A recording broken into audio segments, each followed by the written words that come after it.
59%. 여러분, 이거 그냥 숫자가 아닙니다. 보통 호텔업계에서 1분기라고 하면 진짜 뼛속까지 시린 절대 비수기거든요. 연말 연시 특수 다 끝나고 날씨 추워서 사람들 잘 안 돌아다니지, 거기에 막대한 난방비며 유지비는 또 얼마나 청구됩니까? 다들 이 시기엔 그냥 어떻게든 버티자 모드란 말이죠. 그런데 세상에 이 혹독한 겨울 시즌에 전년 동기 대비 무려 59%라는 경이로운 영업이익 성장을 만들어낸 곳이 있습니다. 남들 다 적자 면하려고 끙끙대는데 혼자서 폭발적인 성장을 이뤄낸 거예요. 도대체 막 뒤에서 무슨 일이 벌어지고 있었던 걸까요? 자, 본격적으로 한번 파헤쳐보죠.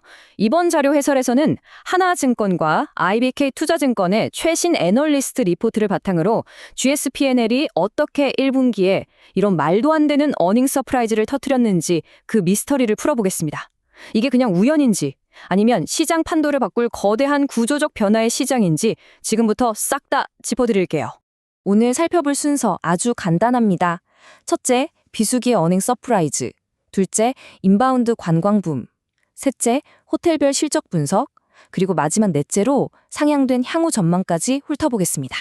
자, 첫 번째 파트, 비수기 어닝 서프라이즈입니다. 앞서 1분기가 호스피탈리티 업계에서 제일 힘든 시기라고 말씀드렸잖아요. 당연히 기관 투자자들이나 시장 눈높이도 아주 보수적으로 낮게 잡혀 있었죠. 근데 화면에 보이는 이 수치들이 바로 뭘 보여주냐면요. 완전히 예상을 뒤엎었다는 겁니다. 시장 컨센서스가 192억 원이었는데 실제 뚜껑을 열어보니 242억 원이 나온 거예요. 매출액 역시 1,304억 원으로 작년보다 38%나 뛰었고요. 이렇게 기대치를 훌쩍 뛰어넘어버리니까 애널리스트들이 부랴부랴 연간 실적 추정치 모델을 처음부터 다시 짜야 하는 즐거운 비명이 나오게 된 거죠. 여기서 이 대박 실적을 이끈 두 가지 핵심 개념만 짧게 잡고 갈게요. 전문 용어 같지만 아주 쉽습니다. OCC는 객실 점유율, 그러니까 방이 얼마나 꽉 찼냐는 거고요. ADR은 평균 객실 단가, 방 하나당 얼마를 받았느냐 이겁니다. 이번 1분기는 빈 방 없이 손님을 꽉 채운 건 물론이고 방값까지 비싸게 제대로 받은 그야말로 두 엔진이 동시에 불을 뿜은 완벽한 시기였어요. 보통 꽉 채우려면 가격을 좀 깎아줘야 하고 비싸게 받으려면 빈 방이 좀 생기기 마련이잖아요. 근데 GSP&L은 이 두 마리 토끼를 다 잡았습니다.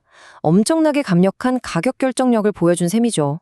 두 번째 파트, 도대체 이 거대한 수요가 어디서 왔는지 인바운드 관광 붐을 좀 보겠습니다. 당연히 개별 호텔 직원분들의 훌륭한 영업력도 있었겠죠. 근데 여기서 우리가 진짜 던져야 할 질문은 이겁니다. 전 세계적으로 경기가 안 좋네 어쩌네 하는데 심지어 제일 춥고 고요한 비수기에 방이 동나고 가격이 치솟는 이 기현상. 도대체 이 어마어마한 럭셔리 숙박 수요가 어디서 쏟아져 들어오고 있는 걸까요? 해답은 바로 아시아 전역의 거대한 지정학적 변화, 그리고 아주 근본적인 구조적 불균형이 있었습니다. 자, 1분기 한국에 온 중국인 관광객이 무려 143만 명입니다. 작년보다 27%나 폭증했어요.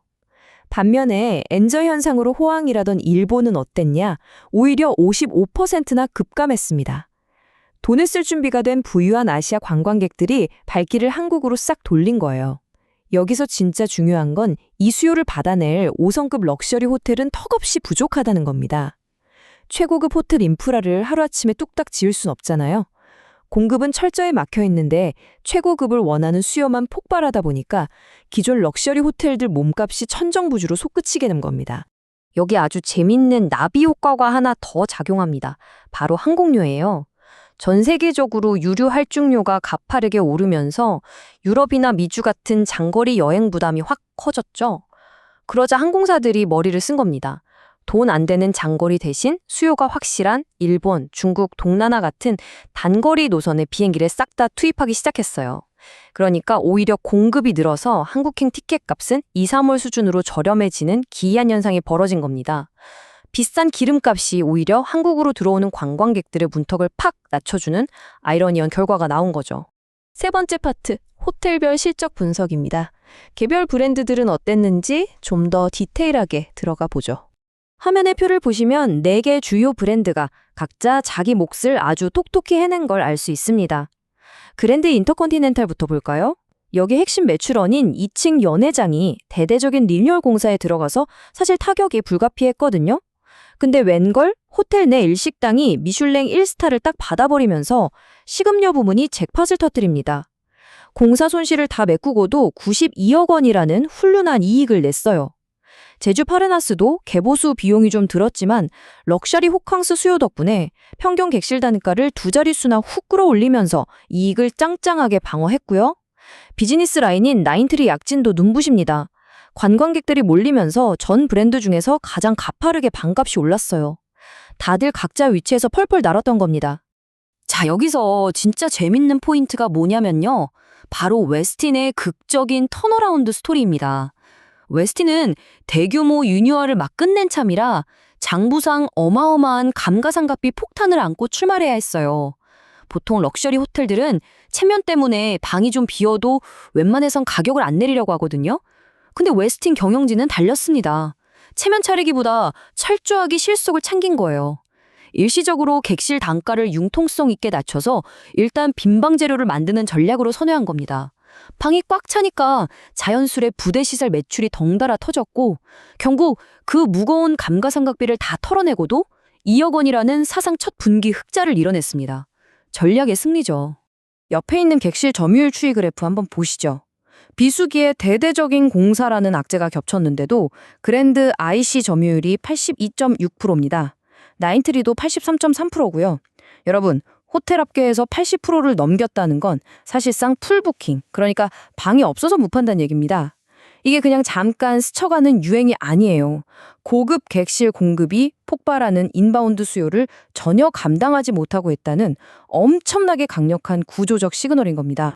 자, 이제 마지막 4장, 상향된 향후 전망으로 넘어가 보겠습니다. 1분기 성적표가 이 정도로 서프라이즈니까 당연히 애널리스트들의 눈높이도 훅 올라갔겠죠? 사실 2분기에는 큰 허들이 하나 있습니다. 호텔들이 부동산에 워낙 많이 들고 있다 보니까 재산세라는 거대한 계절적 비용이 나가는 마의 구간이거든요. 작년 기준으로만 무려 128억 원이 넘는 세금이 빠져나갔습니다.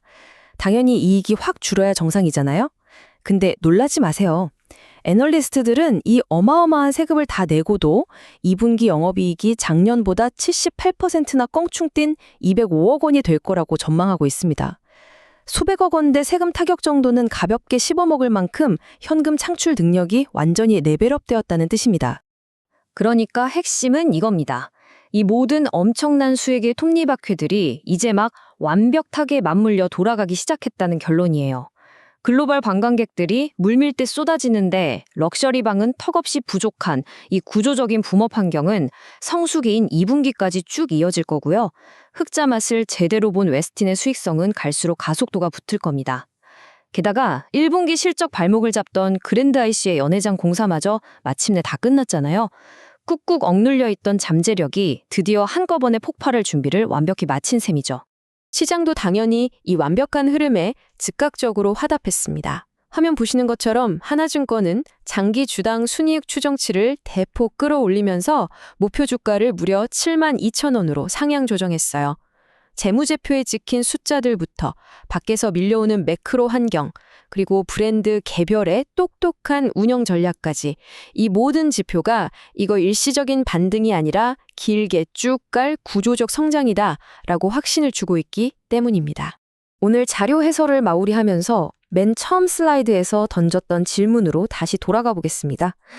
1년 중 가장 춥고 손님도 없고 버티기조차 힘들다는 절대 비수기 1분기에 대규모 공사라는 페널티까지 안고서 전년 대비 59% 성장을 찍어버린 GSPNL입니다. 그렇다면 여러분, 모든 공사가 싹 다 끝나고 100% 온전한 상태로 전 세계 럭셔리 관광 수요가 폭발적으로 집중되는 진짜 여름 성수기를 맞이하게 된다면 과연 어떤 수치를 우리에게 보여줄까요? 이번 1분기 비수기의 반란은 어쩌면 앞으로 다가올 거대한 폭발의 아주 작은 전조 증상에 불과할지도 모릅니다. 벌써부터 다가오는 2분기, 3분기 실적이 기다려지지 않으신가요? 오늘 준비한 분석 해설은 여기까지입니다. 끝까지 함께 해주셔서 감사합니다.